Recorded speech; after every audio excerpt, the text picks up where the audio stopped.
Assalamualaikum warahmatullahi wabarakatuh. Senang kembali ketemu dengan Anda dalam mata kuliah Manajemen Strategik. Pada perkuliahan kali ini, saya akan menjelaskan mengenai konsep struktur otoritas dalam perusahaan. Konsep ini menjadi penting untuk kita pahami terkait dengan nanti ketika kita akan membahas mengenai good corporate governance atau tata kelola perusahaan yang baik. Sebelum membahas mengenai konsep good corporate governance, maka penting bagi kita untuk memahami dulu apa itu struktur otoritas dalam perusahaan. Nah, ketika kita membahas mengenai struktur otoritas dalam perusahaan, maka hal yang paling gampang untuk kita jadikan acuan adalah kita cari dulu apa itu definisi struktur otoritas, gitu ya. Apa definisi dari struktur otoritas? Saya akan beralih pada file PPT berikut ini untuk menjelaskan pada Anda mengenai apa yang dimaksud dengan struktur otoritas. Dalam definisi struktur otoritas dalam organisasi atau perusahaan, ya, itu merupakan pola hubungan yang terbentuk di antara individu ataupun grup yang ada dalam sebuah perusahaan. Nah, secara konseptual, struktur otoritas ini dibagi menjadi dua macam. Yang pertama adalah struktur otoritas secara vertikal dan struktur otoritas secara horizontal. Apa yang dimaksud dengan struktur otoritas secara vertikal? Nah, dari istilahnya, gampang kita pahami bahwa struktur otoritas vertikal ini merupakan pola hubungan yang terbangun di antara individu-individu ataupun kelompok-kelompok, gitu ya, yang terhubung secara vertikal. Artinya ada lini atas dan lini bawah. Kalau pada level individu, maka ada individu yang memiliki otoritas tanggung jawab ya, yang lebih besar dibandingkan dengan individu yang ada di bawahnya.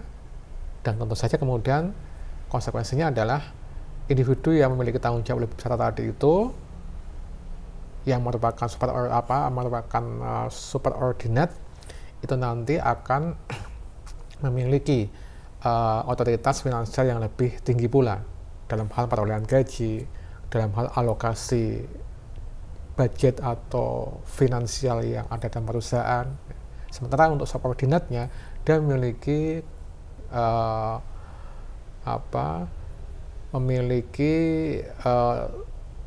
tanggung jawab yang lebih kecil, dan konsekuensinya adalah dia juga memiliki akses finansial yang lebih kecil pula.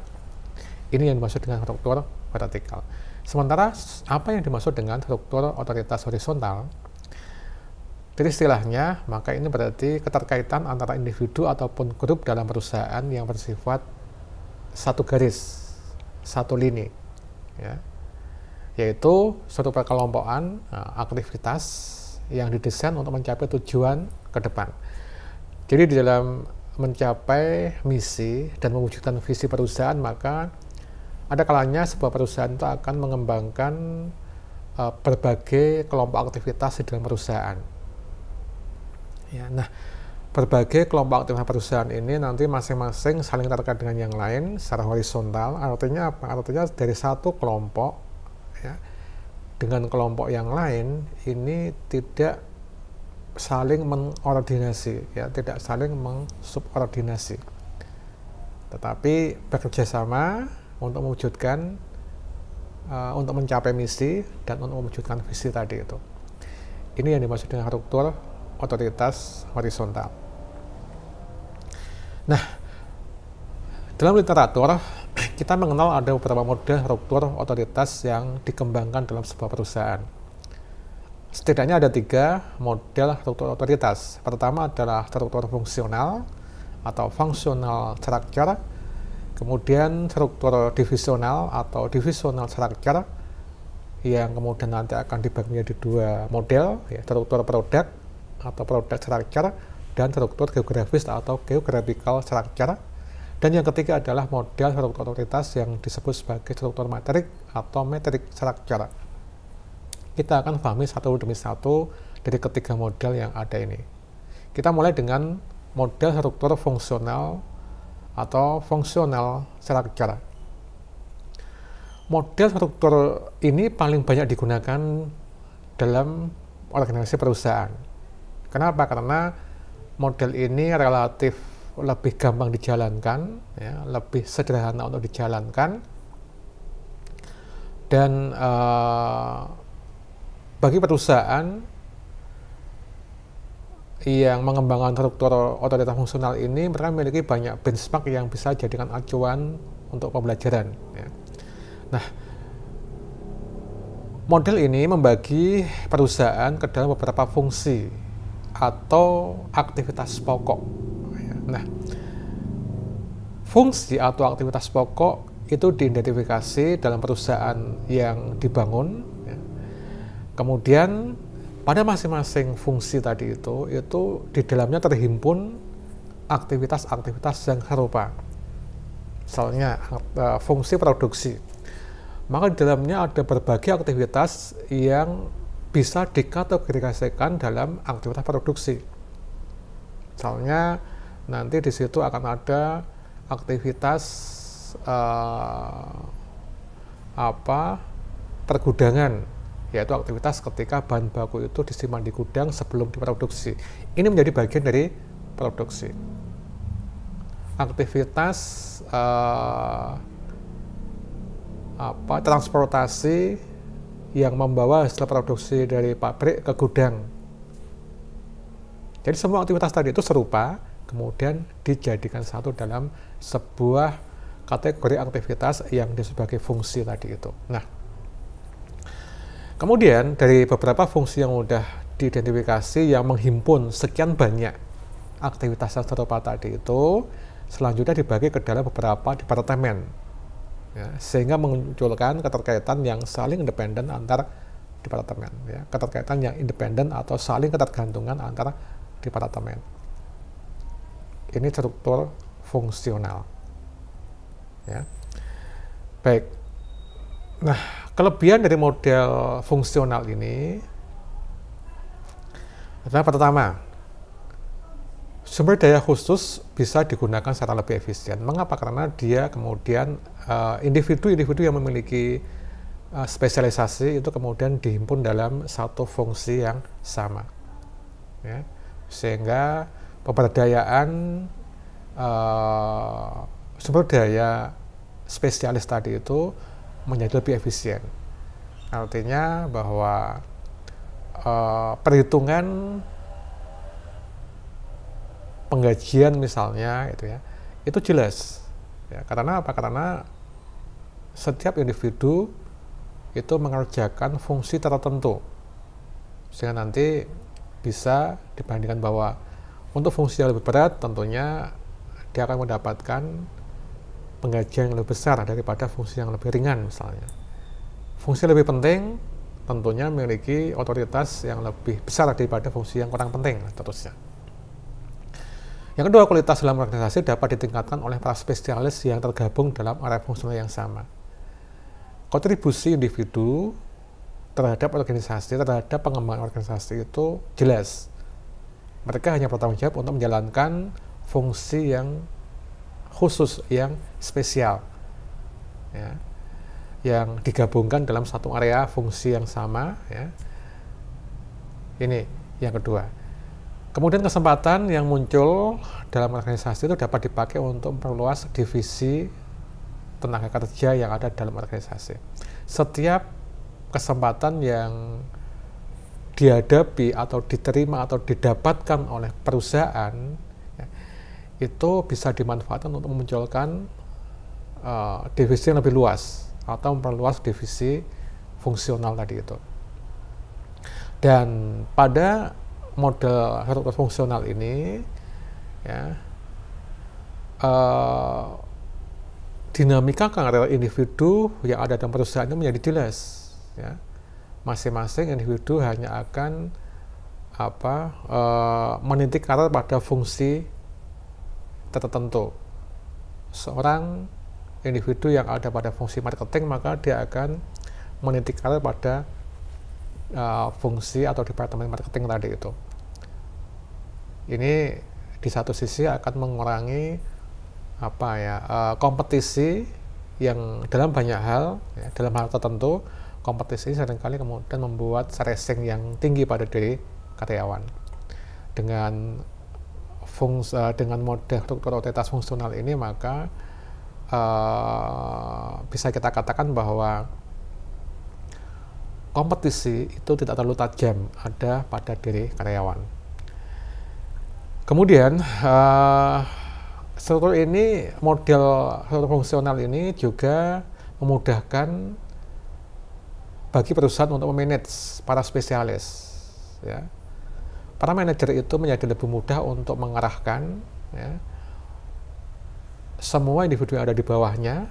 Kenapa? Karena manajer hanya fokus pada fungsi tertentu.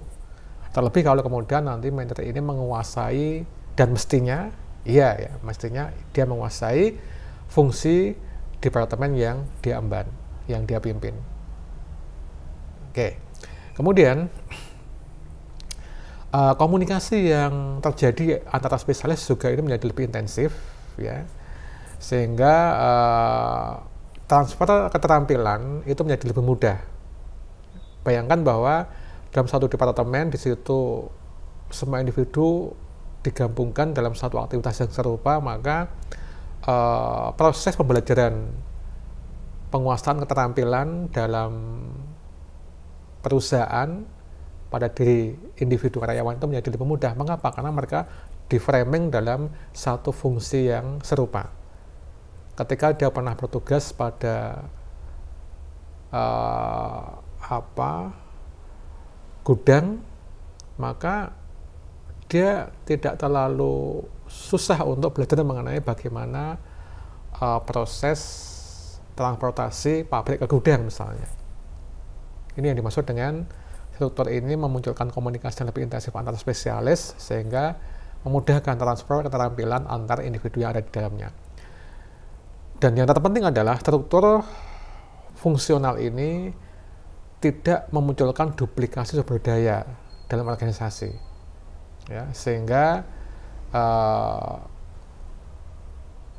pengembangan SDM itu bisa diorientasikan untuk mempromosikan skala ekonomi organisasi menjadi lebih besar. Jadi dengan struktur otoritas fungsional ini, maka ketika dibagi ke dalam beberapa kelompok aktivitas, gitu ya, maka tidak ada duplikasi sumber daya, tidak ada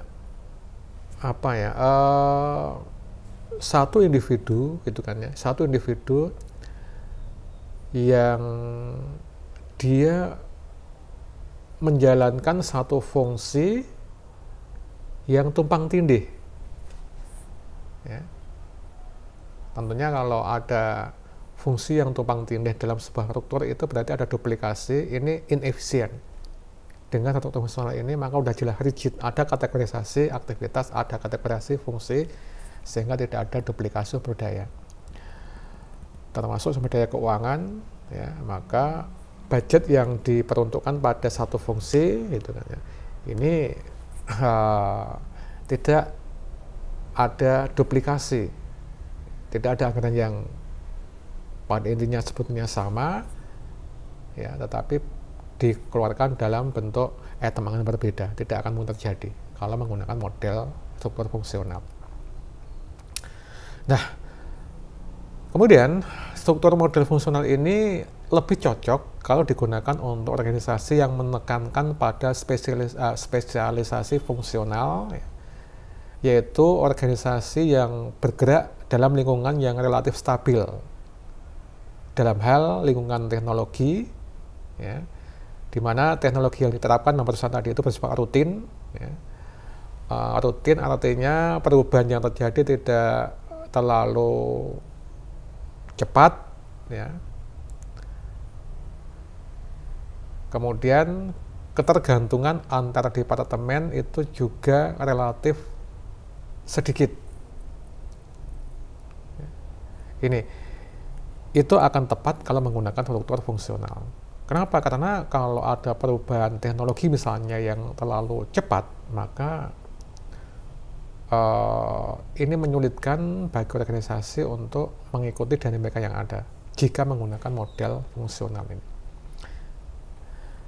Kekurangan dari model ini pertama adalah tentunya karena dibagi menjadi beberapa fungsi, beberapa kelompok fungsional ya, dalam beberapa departemen fungsional, maka koordinasi antar departemen menjadi kurang efisien.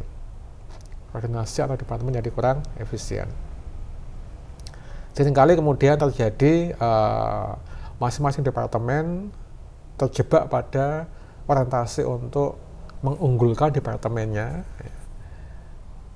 Dan kadang-kadang tidak bertimbang mengenai dinamika yang ada pada departemen yang lain. Yang kedua, tanggung jawab terhadap hasil secara keseluruhan menjadi tidak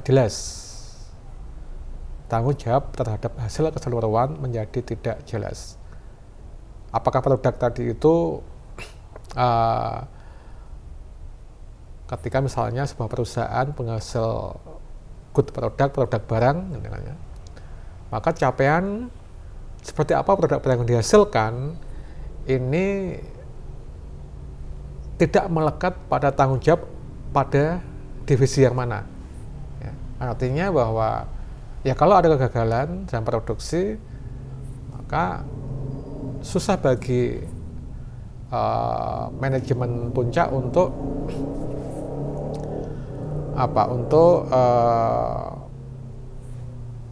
menimpakan kegagalan ini tanggung jawab siapa. Oke, ini yang kedua. Dan berpotensi muncul konflik antar departemen. Misalnya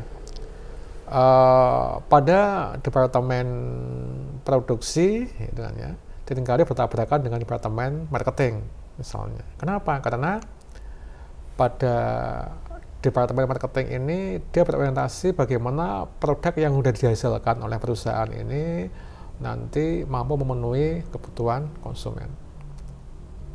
Ketika permintaan melonjak, ini menjadi pencapaian pada divisi departemen marketing. Tapi kalau kemudian departemen produksi tidak mampu mengimbangi permintaan yang tinggi, tidak mau membuat produk secara kuantiti yang lebih banyak untuk memenuhi permintaan yang tinggi tadi itu, maka ada konflik. Jadi berpotensi untuk muncul konflik antar departemen. Kemudian struktur fungsional ini juga mengkondisikan rendahnya inovasi dan kreativitas dalam organisasi. Masing-masing departemen akan cenderung untuk status quo. Mereka menjalankan apa yang selama ini mereka jalankan, ya, sehingga mereka akan rendah dalam hal inovasi yang mereka munculkan. Dan terakhir kemudian kekurangannya adalah menyulitkan dalam mengidentifikasi produk yang menguntungkan dan produk yang tidak menguntungkan dalam perusahaan ini. Ini yang dimaksud dengan model struktur fungsional, di mana dalam perusahaan dikategorisasikan aktivitas fungsional tertentu yang kemudian di dalam masing-masing kategorisasi itu kemudian dikembangkan struktur otoritas secara vertikal yang ada di dalamnya untuk menjalankan fungsi masing-masing. Yang kedua, kemudian model struktur otoritas divisional. Nah, pada model yang kedua ini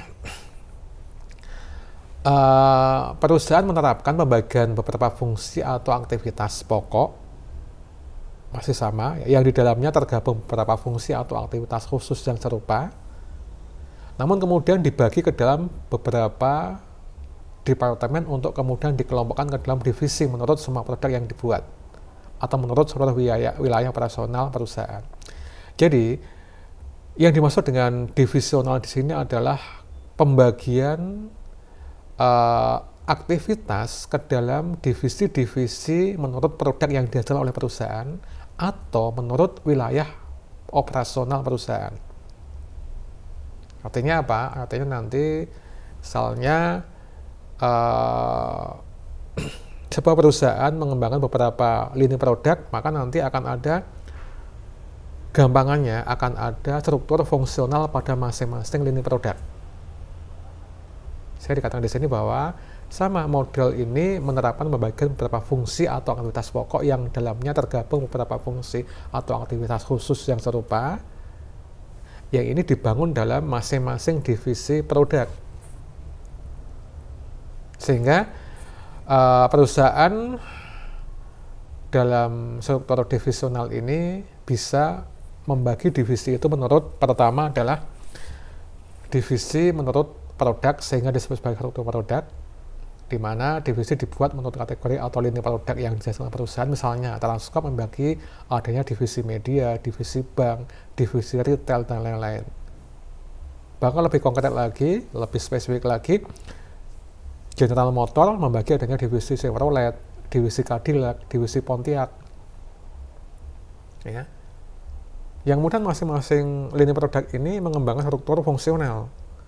Ada keterkaitan vertikal, ya, antar individu ataupun kelompok yang ada di dalam masing-masing divisi ini. Yang kedua kemudian struktur geografis.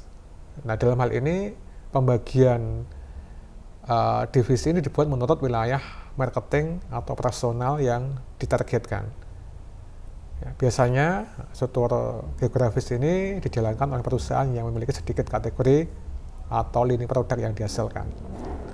Misalnya KFC, maka dia membagi divisi Asia, ya Asia, kemudian Eropa, Timur Tengah. Mungkin kemudian divisinya digit lagi menjadi divisi per negara, terus ya wilayah yang menjadi pembagian divisi. Kelebihan model divisional ini adalah pertama, model struktural otoritas divisional ini menyediakan koordinasi yang lebih baik antara departemen fungsional yang ada. Ya. Mengapa? Karena di framing dibatasi pada divisi lini produk ataupun divisi wilayah, sehingga departemen yang dikembangkan dalam struktur fungsional itu hanya merupakan departemen untuk satu frame yang kecil, yaitu fungsi-fungsi misalnya untuk produk tertentu. Ya. Contohnya tadi itu General Motor ketika ada memiliki divisi Cadillac, maka struktur fungsional yang dikembangkan di dalamnya itu terbagi dalam beberapa kelompok fungsional atau departemen fungsional untuk menghasilkan produk Cadillac, sehingga koordinasinya lebih mudah. Ya. Yang kedua, karena departemen yang dibentuk itu relatif kecil, kenapa? Karena ini menjadi konsekuensi dari pengelompokan menurut produk atau wilayah operasional, gitu. Maka identifikasi pekerja juga lebih dekat pada produk atau proyek yang ada daripada fungsi yang depannya.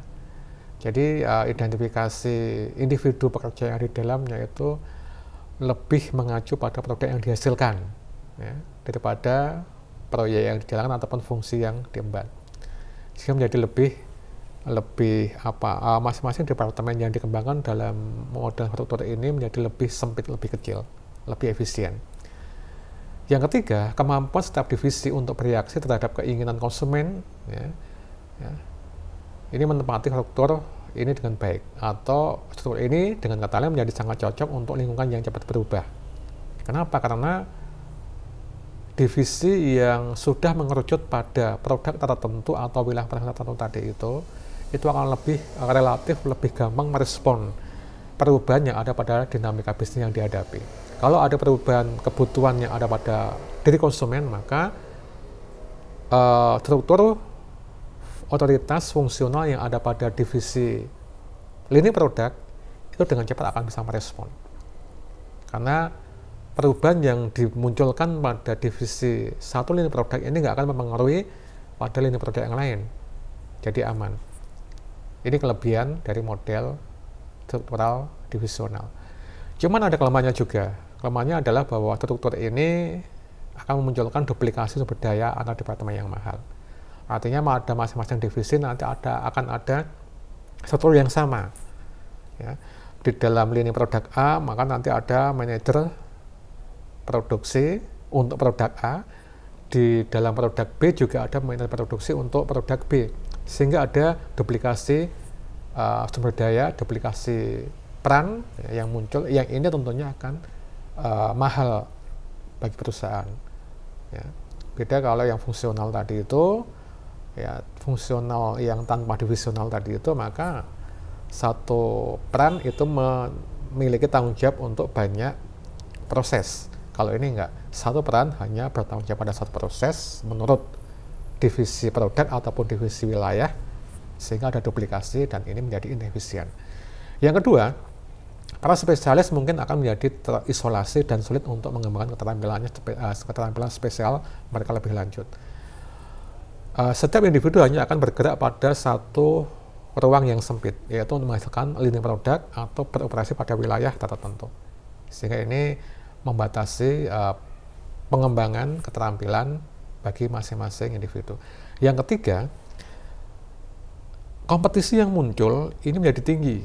Semakin kecil area kompetisi yang ada, maka semakin sengit, semakin intensif kompetisi yang muncul. Sehingga ini bisa memicu stres antar individu karyawan. Dan yang terakhir adalah koordinasi antar individu pada divisi yang berbeda itu sulit untuk dilakukan. Individu akan cenderung untuk menjalankan fungsi yang ada pada divisinya dan nggak akan peduli dengan divisi yang lain.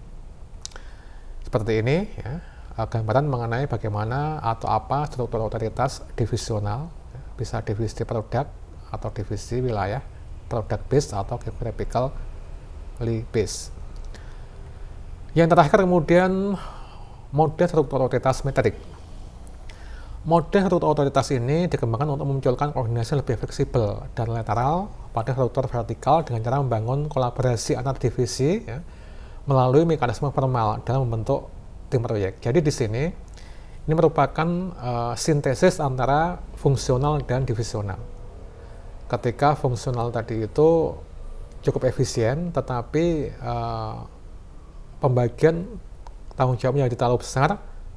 Manakala dibangun menjadi struktur yang divisional ini terkotak-kotak, maka di sini kemudian kelemahan struktur divisional itu coba dijawab menggunakan struktur metrik ini. Antar divisi itu diupayakan untuk ada kolaborasi, ada koordinasi dengan cara apa? Dengan cara mengembangkan mekanisme formal dalam bentuk tim proyek. Jadi dalam perusahaan itu selain ada struktur formal, ya, entah itu struktur formal secara divisional tadi ya, ada struktur fungsional pada masing-masing divisi, maka dalam struktur metrik ini masing-masing divisi tadi itu bisa dikolaborasikan dalam sebuah bentuk tim proyek. Tim proyek tentunya ada prioritas waktu dan ketika itu berhenti bubar. Nah, pada masa periode proyek ini dijalankan, maka ini bisa mengambil struktur yang ada pada masing-masing divisi. Ini yang dimaksud dengan struktur otoritas metrik. Kelebihan model metrik ini adalah pertama, dapat meningkatkan pengambilan keputusan yang melibatkan berbagai pengalaman yang luas masing-masing divisi ya, untuk memecahkan persoalan yang dihadapi oleh perusahaan. Perusahaan yang bersifat lintas departemen itu dipecahkan oleh sumber daya yang ada pada berbagai divisi. Ya, ini bisa menjadi kelebihan model metrik ini. Yang kedua, struktur otoritas metrik ini menggantikan kontrol formal dengan kontak secara langsung antar individu. Jadi ada interaksi yang lebih lumer ya, antar individu ketika tergabung dalam sebuah tim proyek. Manakala dia menjabat dalam fungsi atau struktur tertentu di dalam divisinya, ketika tergabung tim proyek, maka jabatan pada struktur divisi tadi itu tidak melekat dengan sendirinya pada diri individu tadi ketika dia tergabung dalam tim proyek. Ya, jadi kontrol formal itu diganti kontak langsung dalam tim proyek yang dikembangkan. Kemudian dapat membantu dalam mengembangkan kemampuan manajer dengan cara mengenalkan mereka kepada permasalahan dan keputusan perusahaan yang lebih luas. Jadi ada transfer keterampilan, transfer pengetahuan antar divisi. Yang keempat, dapat meningkatkan kerjasama dan komunikasi lateral antara para spesialis. Artinya individu yang dia biasa ada pada divisi produk A, maka dia akan memiliki kesempatan untuk berkomunikasi dengan individu yang ada pada divisi produk B. Ya, sehingga pengembangan keterampilan spesialis ini dari yang sangat terkotak ini dimungkinkan untuk bisa menjadi lebih luas ya. Cocok untuk lingkungan yang berubah dengan cepat karena adanya keseimbangan antara kekuatan manajemen fungsional dan manajemen produk dalam mengembangkan koordinasi dan komunikasi. Nah, kalau tadi struktur fungsional itu lebih tepat untuk kondisi lingkungan yang mapan, status quo, maka dibandingkan dengan struktur yang divisional yang lebih tepat untuk kondisi yang dinamis, tetapi banyak kelemahannya kaitannya dengan koordinasi antar divisi, maka model metodik ini memadukan keduanya. Ya. Sehingga ini cocok untuk dikembangkan dalam sebuah lingkungan bisnis yang cepat berubah, ya, tanpa terjebak pada konflik antar divisi yang ada. Oke. Kemudian atau tanpa terjebak pada pada kacamata kuda ketika masing-masing divisi itu hanya mengerjakan fungsi pada konteks divisi yang mereka emban. Dengan metode ini, kelemahan dari model struktur divisional itu bisa dikurangi dengan cara apa? Tadi mengembangkan tim project. Kemudian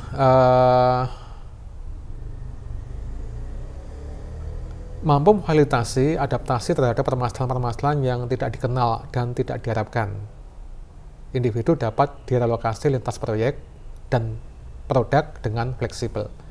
Pekerja memiliki kesempatan untuk mengembangkan keterampilan fungsional maupun keterampilan manajemen secara umum.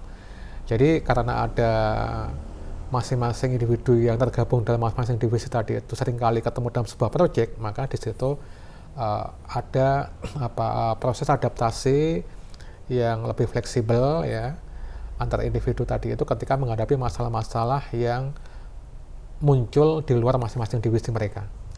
Terakhir kemudian, kelebihan dari model metodik ini adalah sangat berguna untuk organisasi berskala medium ya, yang memiliki jenis produk yang tidak terlalu banyak ataupun organisasi yang berpusat pada penugasan.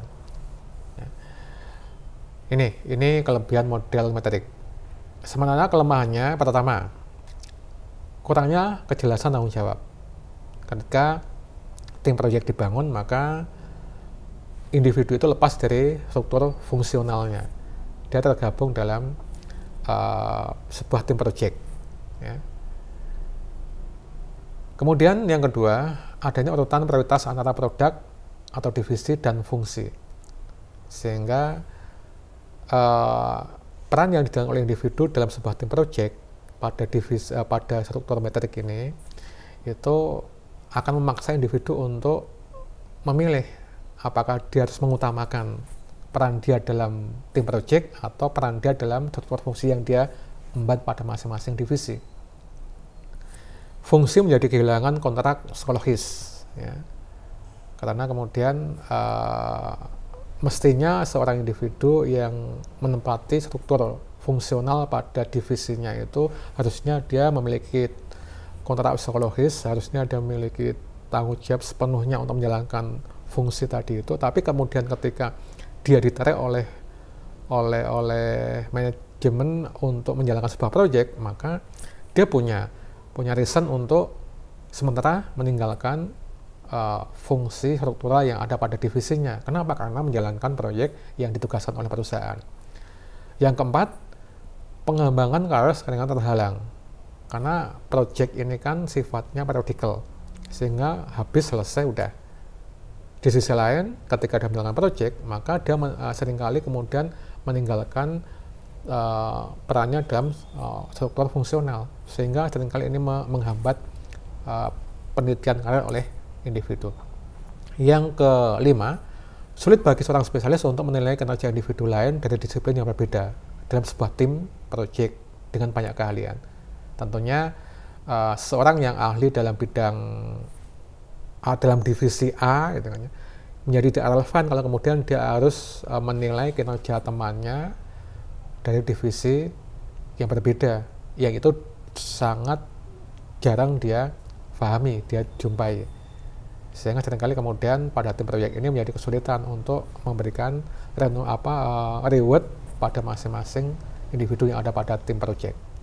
Atau dari sudut pandang individu, maka susah bagi mereka untuk membandingkan reward yang saya terima ini layak enggak dibandingkan dengan si orang lain, ya. Karena dia nggak paham kenapa kok orang lain tadi itu, individu lain tadi itu mendapatkan reward yang lebih besar, karena dia nggak paham jenjang keahlian atau yang ada ini. Kemudian manajer proyek seringkali enggan untuk memaksakan otoritasnya. Nah, dalam sebuah tim proyek tentunya ada manajer proyek. Nah, ada barrier psikologis, ya, dan ini merujuk pada barrier struktural, ya, bagi manajer proyek itu untuk memaksakan otoritasnya, untuk mengatur-atur subordinatnya. Mengapa?